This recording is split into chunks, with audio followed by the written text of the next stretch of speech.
तो खड़े काके लागू पाए,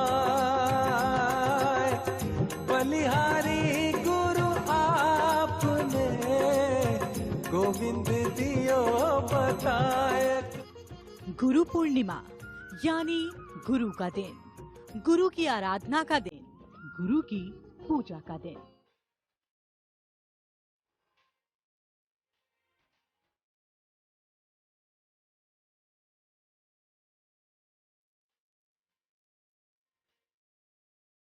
वैसे तो पूरे साल गुरुओं की आराधना और पूजा की जाती है, लेकिन जो लोग पूरे साल में किसी भी दिन गुरु की आराधना नहीं कर पाते, वो इस एक दिन गुरु की पूजा करते हैं। आषाढ़ मास की पूर्णिमा को गुरु पूर्णिमा का पर्व मनाया जाता है। इस बार ये पावन पर्व 5 जुलाई को पड़ रहा है।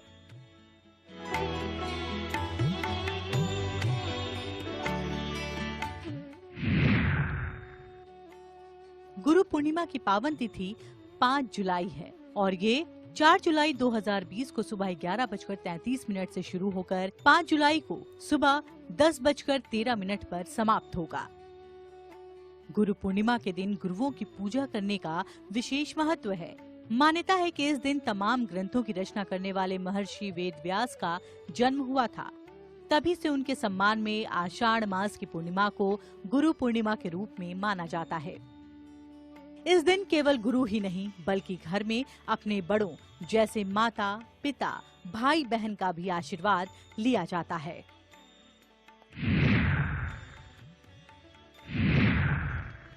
गुरु पूर्णिमा के दिन सुबह जल्दी उठकर स्नान करें और बाद में स्वच्छ वस्त्र धारण करें।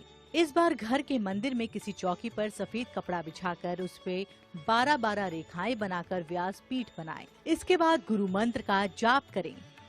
फिर अपने गुरु या उनकी फोटो की पूजा करें। यदि आपके गुरु आपके सामने हैं तो सबसे पहले उनके चरण धोएं, उन्हें तिलक लगाएं और फूल अर्पण करें। अब उन्हें भोजन कराएं। इसके बाद दक्षिणा देकर उनके पैर छुएं और उन्हें विदा करें। आप चाहे तो इस दिन किसी ऐसे इंसान की भी पूजा कर सकते हैं जिसे आप अपना गुरु मानते हैं। सबसे पहले नंदिता पांडे जी, मैं आपके पास आती हूँ। कई महत्वपूर्ण सवाल हैं जो दर्शकों की ओर से आ रहे हैं। एक एक करके मैं आप सभी के सामने वो सवाल रखती जाऊंगी। सबसे पहला सवाल ये है कि गुरु पूर्णिमा की महत्व क्या है, ये क्यों मनाया जाता है? गुरु ब्रह्मा गुरु विष्णु गुरु देवो महेश्वर गुरु साक्षात परम ब्रह्मा तस्मै श्री गुरुवे नमः। इस पूरे श्लोक का ही अर्थ ये है कि गुरु ब्रह्मा विष्णु महेश से भी अगर कोई साक्षात गुरु आपके सामने जो परम ब्रह्म के रूप में है वो आपके गुरु हैं, तो उस गुरु का स्थान जो है ब्रह्मा विष्णु महेश से भी ऊपर दिया गया है। और ये आप शुरू में जो क्लिपिंग दिखा रही थी जिसमें ऑलरेडी आप मंत्र पढ़ रही थी, जहाँ पे बताया जा रहा था कि गुरु गोविंद दोनों कड़े काके लागू पाए, बलिहारी गुरु आपने गोविंद दियो बताया। तो यानी कि नारायण खुद कह रहे हैं कि आप पहले अपने गुरु के चरण स्पर्श करिए, उसके बाद आप जाकर के आप मेरी आराधना करें, तभी आपको सफलता प्राप्त होगी। क्योंकि गुरु एक ऐसा मीडियम होते हैं जो ईश्वर और आपके बीच में गु मतलब कि अज्ञानता अंधकार एंड रू मीन्स ज्ञान की तरफ बढ़ाने वाला। तो गुरु कौन होता है? वो अज्ञानता से आपको ज्ञान की तरफ, उस प्रकाश की तरफ, उस ईश्वर की ज्योति की तरफ लेके जाता है, जो आपके लिए एक मार्गदर्शन करता है, आपके लिए एक वो तिथियां बनाता है। बिल्कुल बिल्कुल। आपका अधिक महत्व गुरु का यही है कि वो मार्गदर्शन करते हैं, जीवन भर मार्गदर्शन करते हैं। और कल का जो दिन है यानी कि गुरु पूर्णिमा, उस दिन गुरु के महत्व को याद करना है और गुरु की पूजा करने का भी दिन है। श्रुति जी, मैं आपके पास आती हूँ। गुरु पूर्णिमा के पीछे की जो मान्यता है वो दर्शक समझना चाहते हैं। तो पहले तो इंडियन न्यूज के सभी प्यारे प्यारे दर्शकों को बहुत बहुत नमस्कार। मुक्ता जी और अग्निहोत्री जी, आपको बहुत बहुत नमस्कार।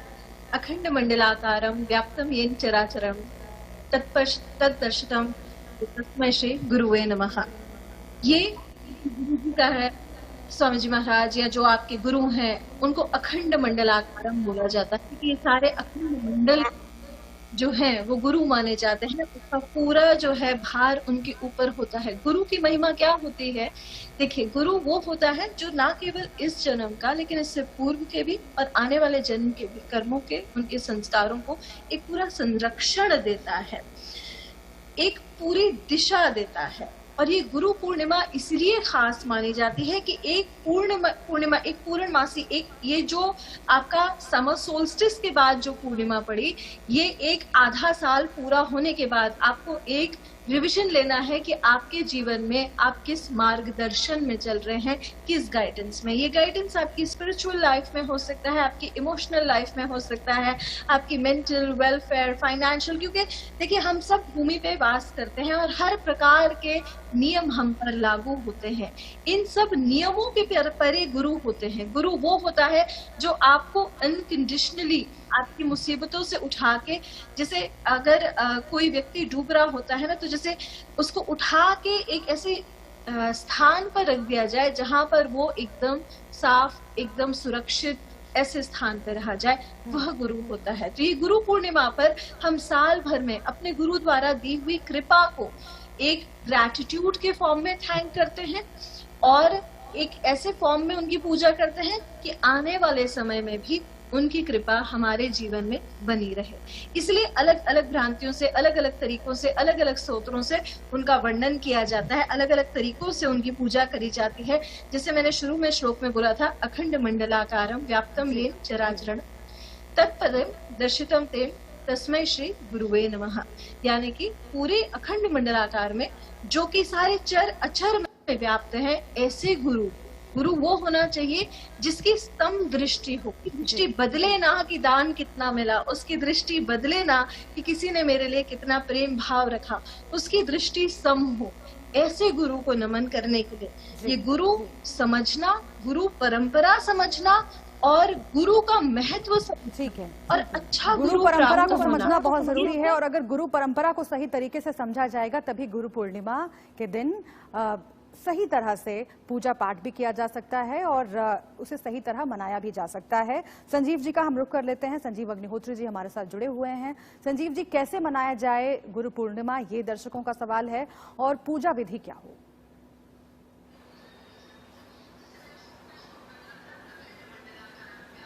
इंडिया न्यूज के सभी दर्शकों को मैं आचार्य संजीव अग्निहोत्री गुरु पूर्णिमा के लिए बहुत बहुत बधाई, शुभकामनाएं देना चाहता हूं। राधे राधे। देखिए, गुरु पूजा आज के दिन जिसको व्यास पूजा कहते हैं, गुरु के प्रति समर्पण भाव, प्रयच्छति गुरु प्रीतो वैकुंठम योगी दुर्लभम। गुरु एक बहुत बड़ी व्यवस्था है हमारे राष्ट्र में, हमारे देश में। और जैसे कि हमारा सभी इतने देश हैं, इन सभी देशों में जैसे हमारा जो भारत है वो सबका गुरु है।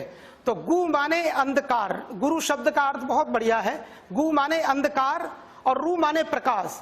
तो जो गुरुदेव, जो साक्षात परब्रह्म परमात्मा सदृश हैं, अभी हमारी जो कुछ आचार्य गणों ने कहा कि गुरु, तो गुरु पर बड़ा प्रकाश डाला है, धन्यवाद। तो गुरु एक ऐसी परंपरा का विशिष्ट एक नाम है जो अंधकार से निकाल के प्रकाश पुंज में ले जाए, प्रकाश पुंज रूपी गोविंद के चरणों में ले जाकर पहुंचा दे, उसको गुरु कहते हैं। देखिए, प्रयच्छति गुरु प्रीतो वैकुंठम योगी दुर्लभम। बड़े बड़े योगी, महायोगी भी गुरु, बिना गुरु की कृपा के सुदुर्लभ वैकुंठ बिहारी साक्षात बांके बिहारी का दर्शन करने में सामर्थ्यवान नहीं है।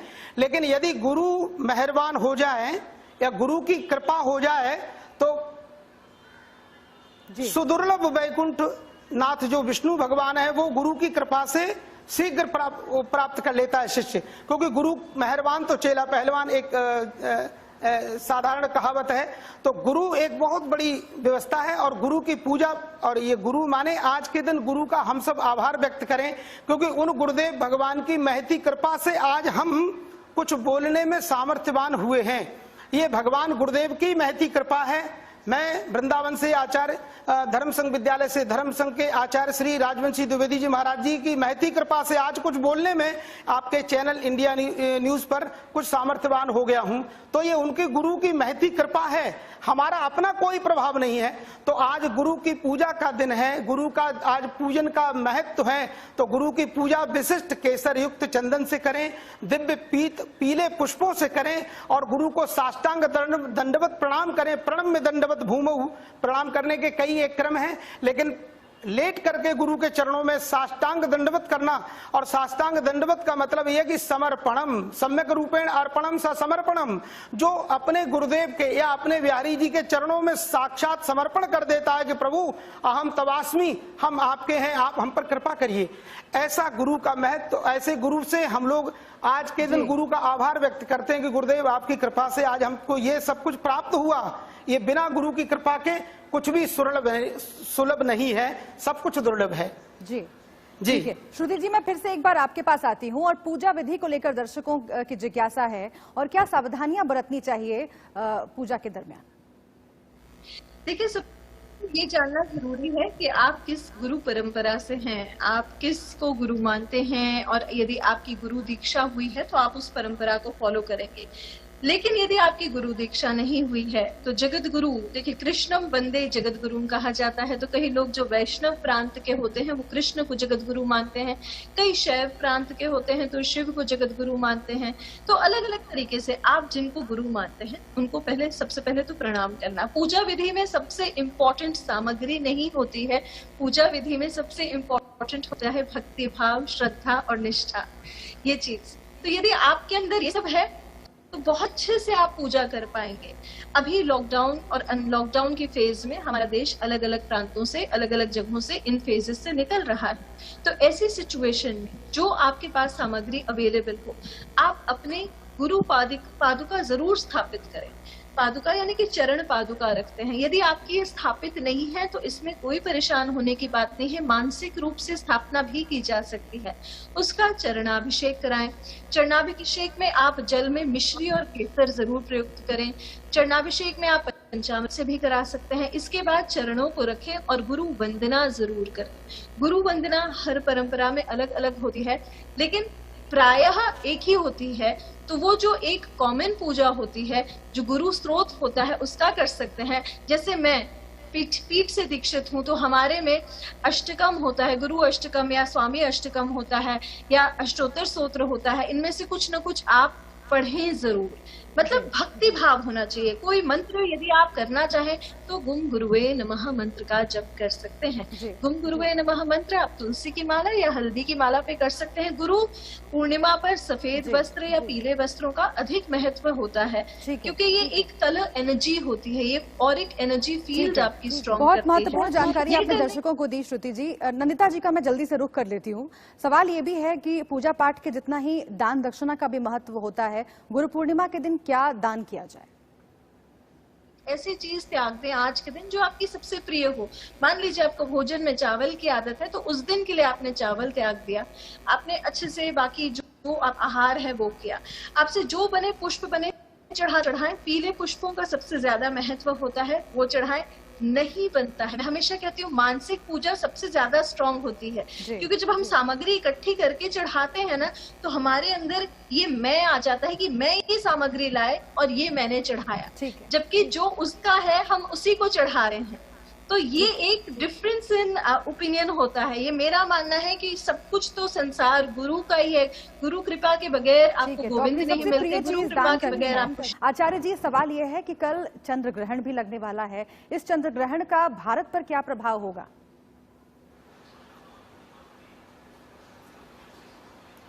देखिए, ये उपछाई ग्रह है, ये हमारे देश में नहीं है, भारत में नहीं है, इसका दुष्प्रभाव भी नहीं होगा। अगर होगा तो 2-4% तो देखिए होता ही है, क्योंकि कहीं ना कहीं भूमंडल में इसका प्रभाव देखा जाएगा। हमारे भारत में इसका कोई नहीं है, तो इसलिए इसका प्रभाव हम लोगों पर बिल्कुल भी नहीं पड़ेगा और कोई भी घबराए नहीं। कई बार हमारे देश के लोग डरते बहुत हैं, डरना नहीं चाहिए, किसी से भी डरने की जरूरत नहीं है, ना पाकिस्तान से, ना चीन से, ना किसी और देश से, क्योंकि भारत स्वयं गुरु है और आज गुरु का दिन है। तो गुरु तो सदैव गुरु रहता है, सदैव गुरु को शिष्य प्रणाम करता है, गुरु कभी शिष्य को प्रणाम नहीं करता है। इसलिए गुरुदेव की शरण लें और गुरुदेव का पूजन करें, और अब नहीं जा सकते तो मानसिक पूजन करें और गुरु मंत्रों का जप करें। देखिए, एक बहुत बड़ी परंपरा से बता देता हूं, गुरु का सबसे ज्यादा मन में भाव रखें और उनके द्वारा जो गुरु मंत्र हमको प्राप्त हुआ है कृपा में, गुरु कृपैव केवलम अनाद्य विद्यो उपहितात्म संविदो तन्मूल संसार परिश्रमातुराः। भगवान ने संपूर्ण सृष्टि की रक्षा की गुरु के माध्यम से, और गुरुदेव का मनन चिंतन करें, उनके गुरु जो उनके द्वारा जो हमको गुरु परंपरा मिली है, चाहे वो निम्बार्क संप्रदाय, चाहे वो रामानंदाचार्य संप्रदाय, चाहे वो वैष्णवाचार्य संप्रदाय, चाहे वो शंकराचार्य है, अपने अपने गुरु की परंपरा के अनुसार जो गुरुदेव के द्वारा मंत्र मिला है उस मंत्र का अधिक से अधिक जप करें। बिल्कुल। और बहुत शुक्रिया, आप सभी का वक्त मेरे पास इतना ही है।